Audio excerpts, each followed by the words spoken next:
टेंबी तालुका घनसंगी जिल्हा जालना। आंतरवली टेंबीत हा आयुर्वेदिक दवाखाना आहे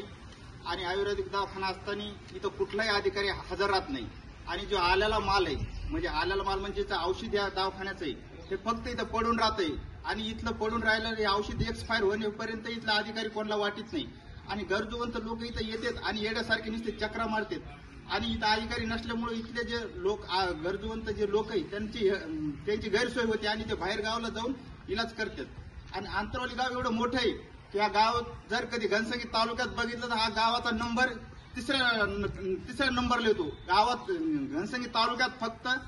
कुंभार पिंपळगाव आणि आंतरवली आपलं कुंभार पिंपळगाव आणि तीर्थपुरी हीच फक्त मोठी म्हणजे लोकसंख्येने आणि त्याच्यानंतर ही आंतरवली टेंबीचा नंबर लागतो। आंतरवली टेंबीत साधारण अंदाजे 9,000 ते 10,000 लोकसंख्या आहे। एवढी मोठी लोकसंख्या असताना सुद्धा इथं अधिकारी कुठलाही शासनाचा हजर राहत नाही आणि फक्त एवढा मोठा दवाखाना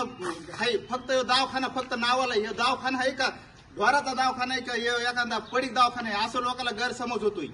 आणि इथं फक्त सगळं घाणीचं साम्राज्य आहे। सगळं कुठलंही नियोजन नाही कुठे अधिकारी येत नाही तर नियोजन कशाचं राहील जो माल आलेला तोच जर कधी एक्सपायर होतो तर इथलं नियोजन काही नाही। हे सगळं आम्ही वारंवार अधिकारी लोकांना सांगतोय की बाबा तुम्ही तर या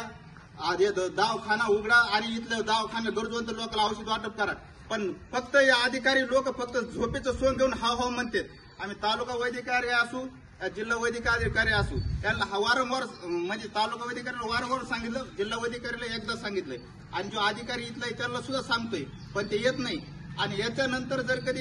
हे आले नाही तर आम्ही गावकऱ्याच्या वतीने तालुका वैद्यकीय अधिकाऱ्यावर एक मोर्चा काढू किंवा मग सर्व गावातले लोक काय करायचे याच्या नंतरची रूपरेषा याला ह्या दवाखान्याला कुलूप लावायचंय का तालुका वैद्यकीय अधिकाऱ्याच्या दवाखान्याला कुलूप लावायचं कारण तालुका वैद्यकीय अधिकाऱ्याला सांगून सुद्धा तो कुठलंही इथं हिजट मारित नाही आणि तक्रार देऊन आम्ही आता ही लास्टची वेळ आहे। याच्यानंतर आम्ही शिवसेनेच्या वतीने आणि गावकऱ्याच्या वतीने काहीतरी ठोस निर्णय घेऊन याचं हे करावं म्हणजे नियोजन करावं लागेल। याच्यात गंभीर दखल घेऊन जर कधी सुरळीत झाला तर ठीक आहे गावकऱ्याचं समाधान होईल आणि आमचं समाधान होईल। याच्यानंतर निवेदन